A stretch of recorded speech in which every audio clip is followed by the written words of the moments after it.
Hey guys, welcome back to another Family Guy review.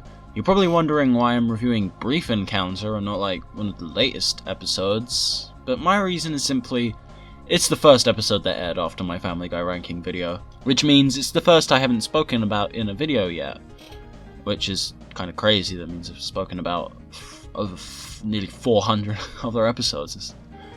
Fuck me.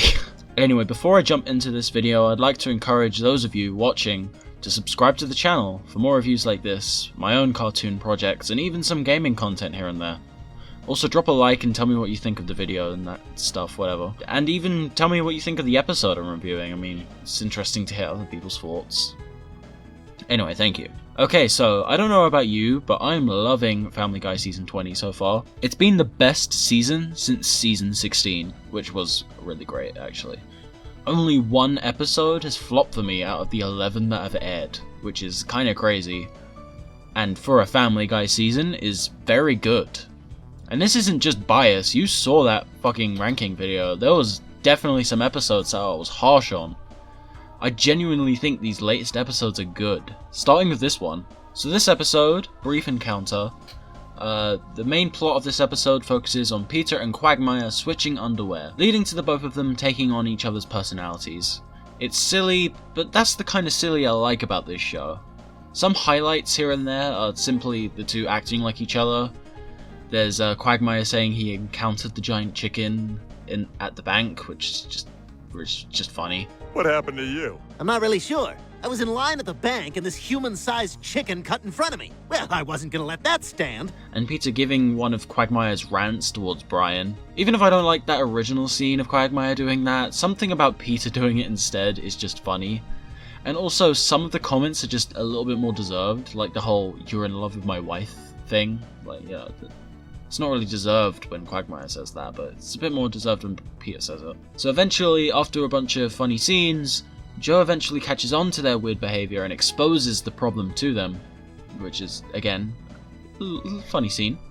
They switch back, but now things are awkward between them. While this part of the plot wasn't as good, I did like the bit where Peter rips his own ear off. It's a random bit, but seriously, it's funny. And he does that because there isn't anything to drop on the floor, because Quagmire's under the table, and they have to do that thing where they drop something to go onto the table to talk. This eventually leads to this really sweet hug scene though, where the two hug in their underwear to show that their friendship is strong enough to handle some awkwardness, which is nice. I like Peter and Quagmire's friendship. It's another one of those bonds that hasn't been tainted too much. For the subplot, Stewie and Doug make a deal to commit murders for each other. Yeah, Doug has been in a lot of episodes of Season 20, I don't know what the hell is going on. But, it's nice to see the show sort of experimenting with different new characters, because and honestly I don't get why people are like so worked up over this. I mean, at least the show is trying something new, which is something that people have complained about. People just don't know what they want sometimes, I guess. Doug has to kill Stewie's new stuffed teddy bear, which is done in a pretty well animated scene, played to Teddy Bear Picnic of all things, which is an interesting choice. And Stewie has to supposedly kill a stuffed cat or whatever of Doug's as well, leading to the reveal that it's actually a real cat that Doug wants him to kill and not a stuffed animal, which is an interesting reveal. But due to Stewie's character growth throughout the years, he doesn't want to go through with it until Doug tells Stewie about the connections he has with the kindergarten friends of his. Stewie then tries to get Brian to do it for him. It doesn't work, which is, again, another really funny scene. I'm a dog. I'm good.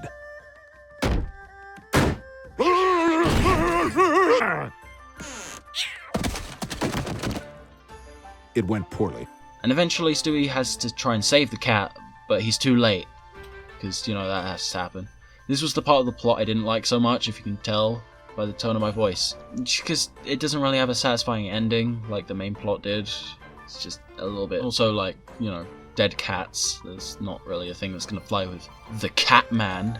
I did kind of like the thing where Doug has his own sort of Doug thing with another kid.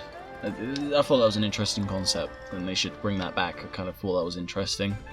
But again, it was interesting, but they didn't really do anything with it, so it's not really that interesting at the end of the day, is it? Overall, this plot was just okay. I really liked the backgrounds and lighting in this scene. In fact, there's a lot of interesting bits of animation in this episode. Also, really like the score, which is, it's a Family Guy episode. The music is, of course, good, but got to point it out, because not a lot of people do point it out. Before I go into the conclusion, of course, there's just another little bit of a run through other things in this episode. There was Chris's sleeping routine thing that was just there, I guess. I have to say, it was funny the first time, but it wasn't really funny throughout the entire episode. I did actually kind of like the change of the joke at the last time it was used, when it was actually a Tuesday night instead of a Wednesday morning that Chris wanted to sleep through. Because apparently that's like part of the routine, which is kind of funny. Oh yeah, there's also the part at the beginning with Stewie and actually like interacting with the new toy that Lois found from her childhood, which I think is funny. I do like when Stewie and like Rupert have this whole like relationship thing. It's bizarre, but to a really funny extent. They did a lot of that in Must Love Dogs as well, 2 episodes prior, with the whole wedding ring thing, which was kind of funny. Anyway, so overall, this was a solid episode, and I give it a 7.5 out of 10. What did you think of the episode? Did you think it was good, or did you fucking despise it? Leave a comment down below sharing your thoughts. Just, make sure it's constructive. And see you for whenever I review Cootie and the Blowhard, the next episode. Yeah. Anyway, see ya.